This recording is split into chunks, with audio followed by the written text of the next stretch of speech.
आदाब। Hello friends, आज हम बहुत ही यूनिक सी चटनी तैयार कर रहे हैं। आप इसको बनाकर देखेंगे तो आपका दिल खुश हो जाएगा और बहुत बढ़िया इसका टेस्ट है। साउथ इंडिया में इसको बनाया जाता है और बहुत ही लाजवाब है। वहाँ पे इसको अक्की रोटी के साथ खाया जाता है, लेकिन हम इसको नॉर्थ इंडिया में पराठा, रोटी, दाल, चावल किसी के साथ भी खाएंगे। चलिए मैं दिखा देती हूँ कि मैंने मिलागल चटनी किस तरह से तैयार की है। बहुत ही अमेजिंग रेसिपी है। यहाँ हमने एक पैन रखा है जिसमें हमने थोड़ा सा मस्टर्ड ऑयल डाला है, सरसों का तेल गर्म हो गया है। यहाँ हमने साबुत लाल मिर्च लिए, इसके अंदर से तोड़ के हमने इसके बीज निकाल लिए। जितने निकल जाएं उतने बेहतर है, थोड़े बहुत तो खैर रह ही जाते हैं तो उसमें कोई बात नहीं है। तो हमने ये 50 ग्राम लिया है, इसको हम डाल देते हैं।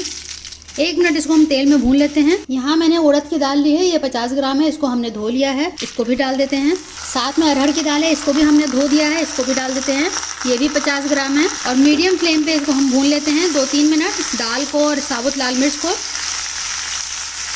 साथ में कुछ और इंग्रेडिएंट्स हैं, जैसे हमने ये नारियल लिया है, टैमरिंड यानी कि इमली, कड़ी पत्ता बहुत सारा लिया है हमने, लहसुन भी बहुत सारा लिया है और अदरक लिया है। ये सारी चीज़ें इसमें हम डाल देते हैं। बहुत ही यम्मी बनती है ये चटनी, आप इसको ज़रूर ट्राई करिएगा। इसको आप रोटी पराठे के साथ, अक्की रोटी जो राइस फ्लावर से रोटी बनती है उससे आप खा सकते हैं। इसका वीडियो अक्की रोटी का मेरे चैनल पर है, आप देख सकते हैं। हमने सारे इंग्रेडिएंट्स डाल दिए हैं, हमने इमली भी डाल दी है। अब इसको हम बहुत अच्छे से तेल में भून लेंगे। अच्छे से जब भुनाई हो जाएगी तब हम आपको दिखाते हैं।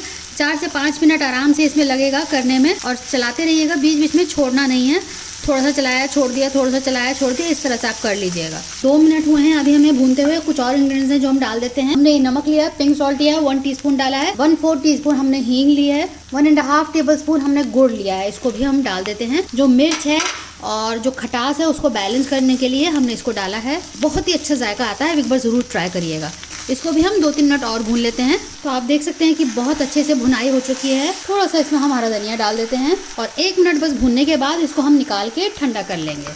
डंडी के साथ हरा धनिया की हमने डंडी भी ली है, इसको भी हम बस 1 मिनट भूनेंगे। यहाँ हमने इसको ठंडा करने के लिए रख दिया है। ग्राइंडर जार में इसमें हमने डाला है और पानी डाल के इसको हम पीस लेते हैं। तो यहाँ तड़के के लिए हमने पैन रखा है और इसमें हम डाल देते हैं तेल। कोकोनट ऑयल या मस्टर्ड ऑयल कुछ भी यूज़ कर सकते हैं। तेल गर्म हो चुका है। 1 टेबलस्पून सरसों हमने डाली है, साथ में हम कड़ी पत्ता डाल देते हैं। तो तड़का हम डायरेक्ट इस बोल में डाल देते हैं और अच्छे से इसको मिक्स कर दीजिए। तो बढ़िया से आपके यहाँ चटनी तैयार हो गई है, जिसको कि हम अक्की रोटी, पराठा, दाल, चावल किसी के साथ इसको आप खा सकते हैं।